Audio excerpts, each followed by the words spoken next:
What's up, everybody? This is Sivan, co-host of the podcast, Wait, Am I an Adult Now? And in this video, I'm going to give you 5 things to consider before you start a podcast for yourself. So let's just jump right into it. Number 1 would be content. Now, this is pretty obvious, but can your content or the topic that you want to speak on be applicable to a large audience or a large group of people?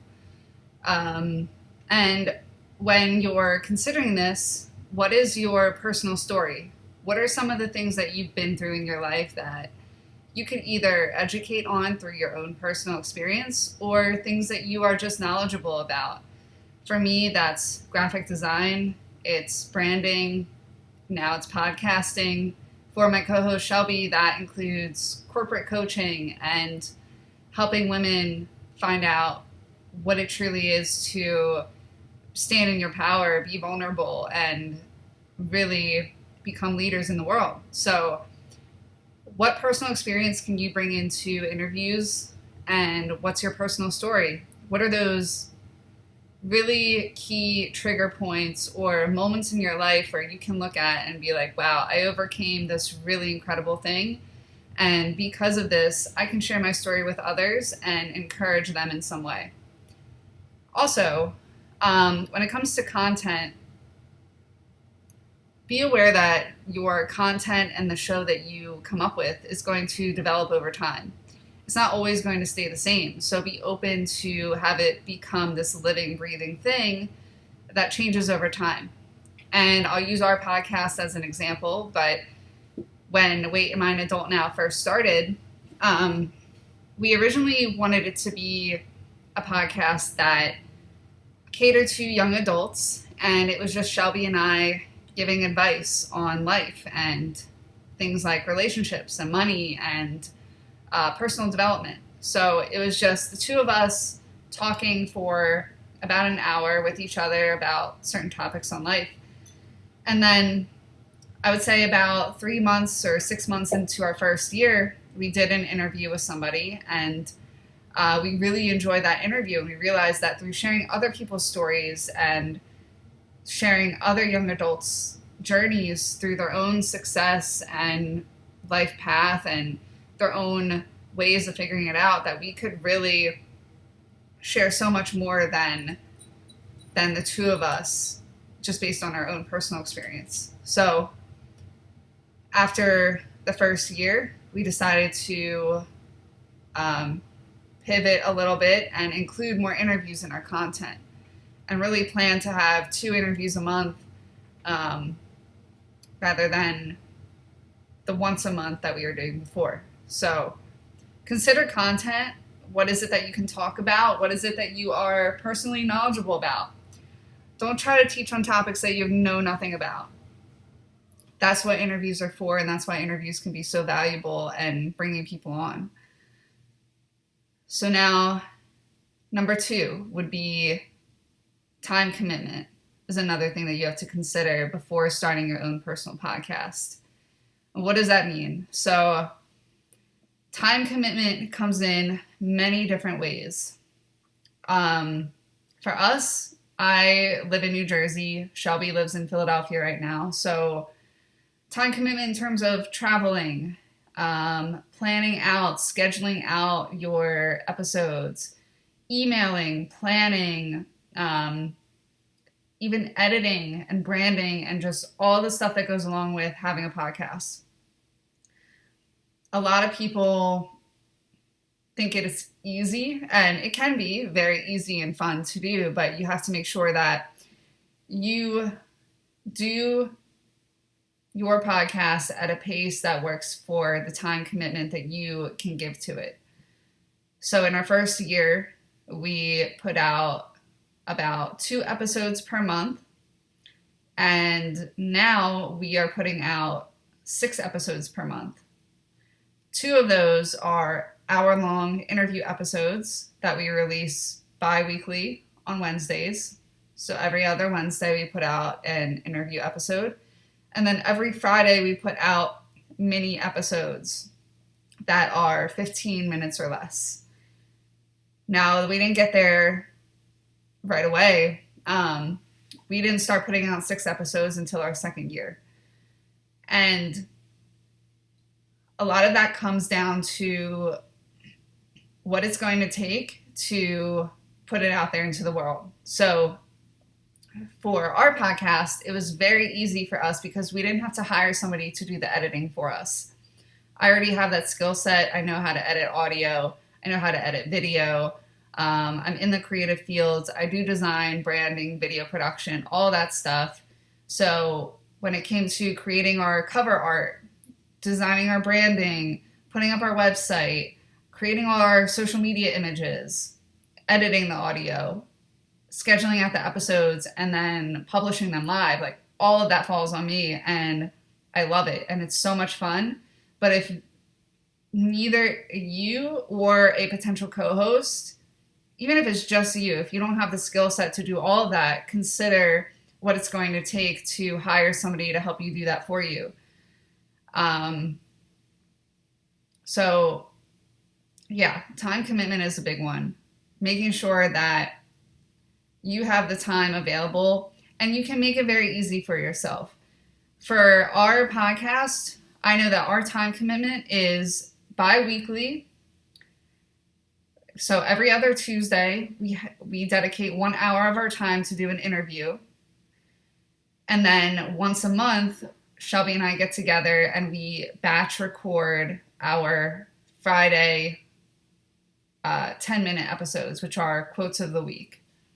So 3 days out of our month, we are recording, just purely recording. And then for me, because I'm editing everything, I usually take out another day or two in my month to edit all of those things and schedule them out. So in reality, if you're only taking maybe 5 days out of the month to do this, and those 5 days you're spending, 1 to 3 hours, it's very, very doable. And it's very possible if you have the skill set, or if you're willing to adopt the skill sets to be able to learn how to do everything yourself. If you do have the money to be able to hire somebody to do it, then that's great, because now you just cut down on the time commitment that's actually required of you, because you don't need to be the one sitting behind the computer editing and publishing and doing all of that. All you need to focus on is planning the content and recording. So yeah, think about the time commitment that you have available and what you can actually dedicate to it. And then that goes into number 3, which is the money commitment, or the money that's needed to start. And there's a couple things that I want to say about the money, because a lot of people go into podcasting wanting to make a lot of money from it. And you can very well make money with it. However, it shouldn't be your main focus. There is going to be startup money required when it comes to either buying microphones or equipment or recording devices. Sometimes if you don't have the software to edit, you might have to invest in that. Travel money required. For me, I have to travel to Philadelphia for our recordings. $5 at the toll at the bridge each way. That adds up. Parking adds up. And then when it comes to distributing your podcast and publishing it on platforms, we use a platform called Spreaker. So all of our episodes are published through there, and then Spreaker distributes it to iTunes and Spotify and Google Play and all that stuff for us. So we pay, I believe it's about $20 a month for that service. So all of these little costs can add up. Especially in the beginning, you're looking at anywhere between, I would say, like $500 to $700 a year, or at least for the first year when you're getting all your stuff. And then you have things like printing costs. So you can see the poster behind me. Like, we printed posters, put them up at coffee shops. We printed stickers. We printed business cards. So all those printing costs, those little things that you don't really consider in the beginning, but they definitely come into play later on as you continue to grow, are all things to consider. And that brings me into number 4, which is your mission and your purpose, which is the most important part when it comes to starting a podcast. As I previously mentioned, money is definitely something that can be made from podcasting. However, it takes time. It takes a good amount of time. To be completely honest about it, Shelby and I have probably put more money into our podcast than we have seen come out of it so far. And we're in our 2nd year of doing this. And the mission is what keeps us going. It's what started this thing, and it's what continues to drive us to create content and put it out there into the world. I know that when we started this, we were coming from a place of both of us being out of college, experiencing what adult life is really like, and realizing that there's really so much more that we never learned about what it means to be an adult, and what does it mean to have real, authentic relationships with people? How do you make friends outside of college? What does your career path, realizing that what you do in college isn't necessarily what you're going to do for the rest of your life, and that your career path is usually very different from what you expect it to be. So we are coming from a place of wanting to share our experience with other young adults who are currently in college or just getting out of college, and they want to understand, what is adult life really like? How do we navigate these kinds of topics and things that we have to deal with? So, and then for myself personally, because I was conditioned with the belief of you have to go to college, get a job, and then work in that job for years, it took me a while to realize that my creative talents could be used to make a living out of, or I could create my own career through graphic design, through video, through branding, through all this stuff. So my personal mission is also to help people realize that the 9-to-5 isn't the only option out there. There are so many other options for making income and making money and feeling aligned with what you're doing and loving what you're doing. So honestly, defining what the purpose of the podcast is from the start is super important. And for us, it's a teaching tool, and it's a way to grow our personal networks. We've met so many people throughout this past year, just through interviews and sharing the podcast with people, that our personal networks have grown so much just because of that. And we've met people who are now our friends today because of the podcast. And you really can't put a value on that at all. So when we first started this, we started it for fun because we had a message that we wanted to share with people, and because we truly wanted to help those who may not know what to expect when college ends. So that for us was a huge driving force. If you're doing it for the money, you're going to feel a disconnect, and you're going to feel resistance, and it won't be fun, and you'll quit. You'll have a much more likely chance of quitting. So use it as a tool to either promote whatever else you're doing in your life, whether that be your career or if you do have your own business. Use it as a way to build your network, build your audience, and use it as a way to become a voice within your personal area of expertise. And then finally, number 5, things to consider when starting a podcast is to have a co-host or not to have a co-host. So for Shelby and I'm always going to be an advocate for having a co-host, because if you think about it, podcasting really is like your own personal radio show. And within radio, it's a dialogue and it's a conversation, and a lot of the value that comes out of podcasting is the conversations that occur. And also, because there's two of us, we can split up our roles and what we do, and like the where we can split up like the tasks that we need to do to be able to continue it and keep it going. So like I said, like I do the editing, the branding, all of the creative stuff when it comes to the podcast, and Shelby is extremely good at leading conversations. So when you listen to our podcast, she is incredible at inserting the right interview questions to the person that we're speaking with, or leading the conversation down a path that allows us to open the conversation up to other things that we didn't consider before.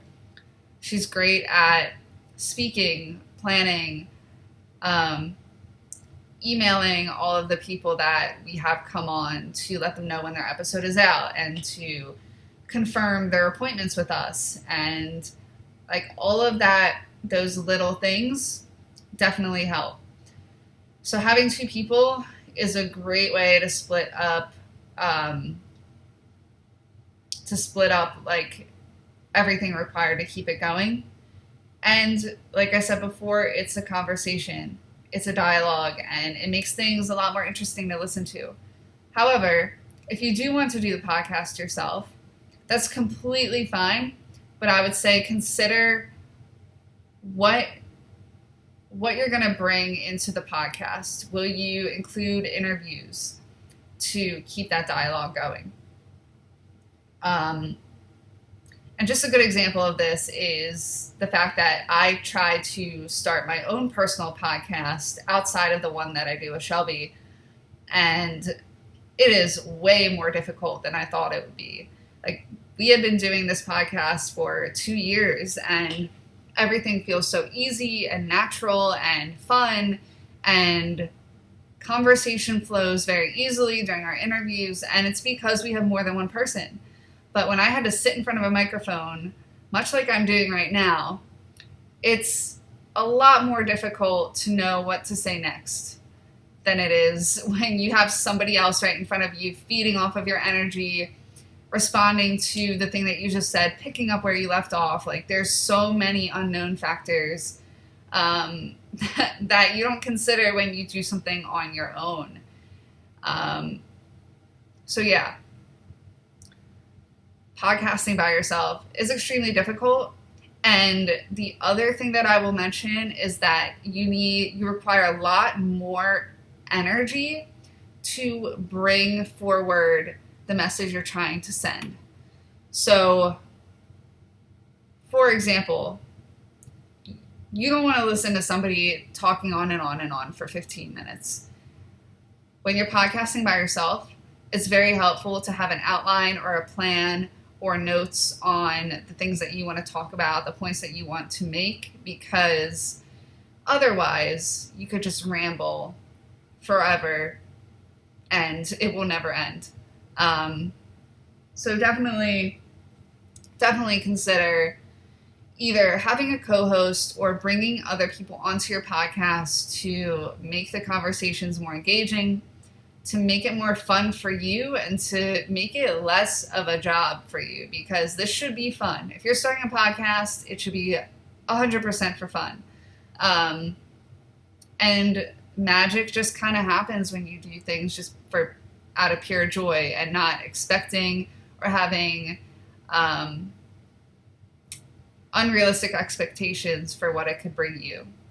And I'll add this as a bonus thing to consider as a number 6, because this is something that I think trips up a lot of people, which is having high expectations of where your podcast can be and the success of where your podcast can be. If Shelby and I would have went into this podcast saying, like, we have to hit 100,000 downloads by the end of year 1, and we need this and this and this to happen, I mean, we probably would have given up after 6 months because we weren't seeing the results that we expected. So, like, we had no expectations going into it. Like I said before, we just came into it purely wanting to share a message and to help others. And because of that, I think the results that we've had have surprised us in many different ways. We were recently featured on Spreaker's homepage as one of the feature podcasts of the week. And slowly now we are starting to get more and more traction as far as downloads and people seeing us in person and wanting to talk to us and knowing who we are because of the podcast. And it feels a lot more, it just feels better when success comes that you didn't expect or that you didn't set expectations for. And yeah, I mean, that's all I can really say about that is just don't go into it putting too much pressure on yourself or, shooting for a goal that, in all honesty, there are so many podcasts out there. You don't know if people will really see value in what you're bringing to the table until you put it out there and test the market and ask people what they want to hear about and see what the feedback really is like. So, yeah. So those are my 6 things to consider before starting a podcast. If you have any questions, comments, concerns about anything that I said, I'm sure there's probably a lot more in-depth detail about some of these topics that I mentioned that I didn't say on this video. So please feel free to reach out, ask me questions, let me know what it is that you have questions about when it comes to podcasting or anything related to this topic. So with that being said, I hope you guys all have a great day or evening or whenever you're listening to this, watching this, and I will talk to you later.